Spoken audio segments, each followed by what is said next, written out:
माननीय सदस्यगण, मैं पुनः आपसे आग्रह करता हूं, हर विषय पर, हर मुद्दे पर आप राष्ट्रपति अभिभाषण पर चर्चा कर सकते हैं, संवाद कर सकते हैं और सरकार आपके हर विषय का जवाब देगी।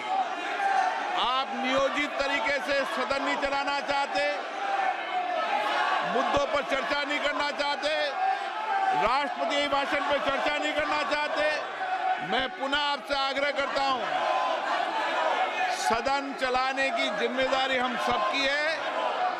हमें जनता ने बहुत अपेक्षाएं, आकांक्षाओं के चुनकर भेजा है। सदन के शुरुआत दिनों में नियोजित तरीके से सदन नहीं चलाने देना, ये संसदीय लोकतंत्र के लिए उचित नहीं है। आइटम नंबर 6 किरण रिजिजू जी। आदरणीय अध्यक्ष महोदय जी, मैं आपकी अनुमति से निम्न प्रस्ताव पेश करना चाहता हूं कि इस सभा के सदस्य लोकसभा के प्रक्रिया तथा कार्य संचालन नियम के नियम 311 के उपनियम 1 द्वारा अपेक्षित रीति से 30 अप्रैल 2025 को समाप्त होने वाली अवधि के लिए प्राक्कलन समिति के सदस्य के रूप में कार्य करने के लिए अपने में से 30 सदस्य निर्वाचित करें। एक मिनट, आप वरिष्ठ हैं, पेपर टेबल हो रहा है, सारी कमेटियां बननी है। बच्चों को नहीं पता जी, कमेटी बननी है। प्रश्न है कि माननीय मंत्री जी द्वारा प्रस्तुत प्रस्ताव को स्वीकृत किया जाए। जो सदस्य इसके पक्ष में हाँ कहें, जो सदस्य विरोध में ना कहें। मेरे विचार में निर्णय हाँ वालों के पक्ष में हुआ, हाँ वालों के पक्ष में प्रस्ताव स्वीकृत हुआ। Item number 7।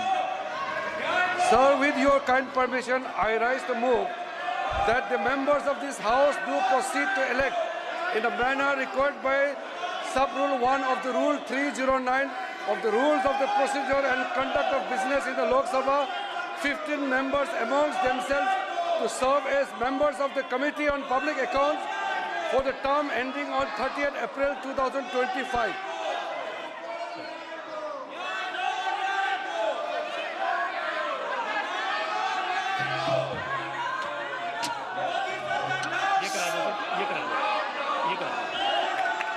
प्रश्न है कि माननीय मंत्री द्वारा प्रस्तुत प्रस्ताव को स्वीकृत किया जाए।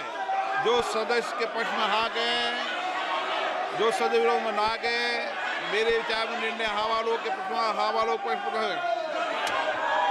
माननीय सदस्यगण, मैं पुनः आपसे आग्रह करता हूं, हर विषय पर, हर मुद्दे पर आप राष्ट्रपति अभिभाषण पर चर्चा कर सकते हैं, संवाद कर सकते हैं और सरकार आपके हर विषय का जवाब देगी। आप नियोजित तरीके से सदन नहीं चलाना चाहते, मुद्दों पर चर्चा नहीं करना चाहते, राष्ट्रपति अभिभाषण पर चर्चा नहीं करना चाहते, मैं पुनः आपसे आग्रह करता हूं, सदन चलाने की जिम्मेदारी हम सबकी है। हमें जनता ने बहुत अपेक्षाएं, आकांक्षाओं के चुनकर भेजा है।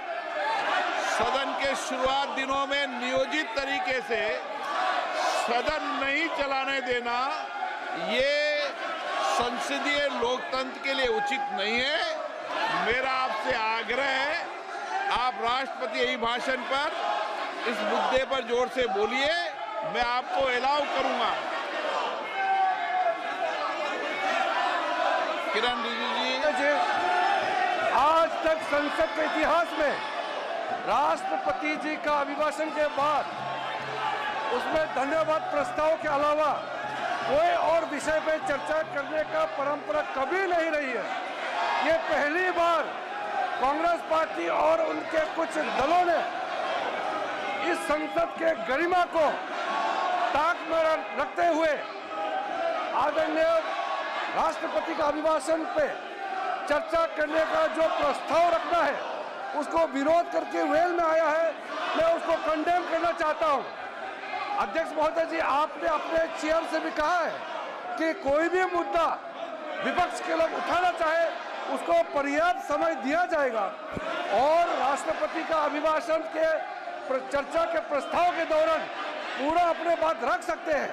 और हम सर आपके माध्यम से मैं विपक्ष के लोगों को आश्वासन देता हूं कि चर्चा के दौरान कोई भी मुद्दा आएगा हम जवाब के लिए तैयार हैं, पूर्ण रूप से हम जवाब भी देंगे।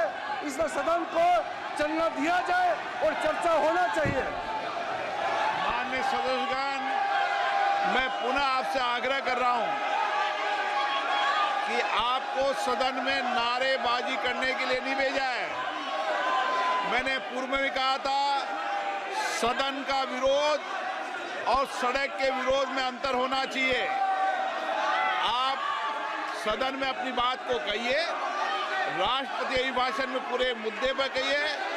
आप राष्ट्रपति अभिभाषण पर चर्चा नहीं करना चाहते, आप मुद्दों पर बात नहीं करना चाहते, नीट के मुद्दों पर राष्ट्रपति अभिभाषण पर चर्चा नहीं करना चाहते, देश और मुद्दों पर चर्चा नहीं करना चाहते। सभा की कार्रवाई सोमवार दिनांक 1 जुलाई 2024 को प्राप्त 11 बजे तक के लिए स्थगित की जाती है।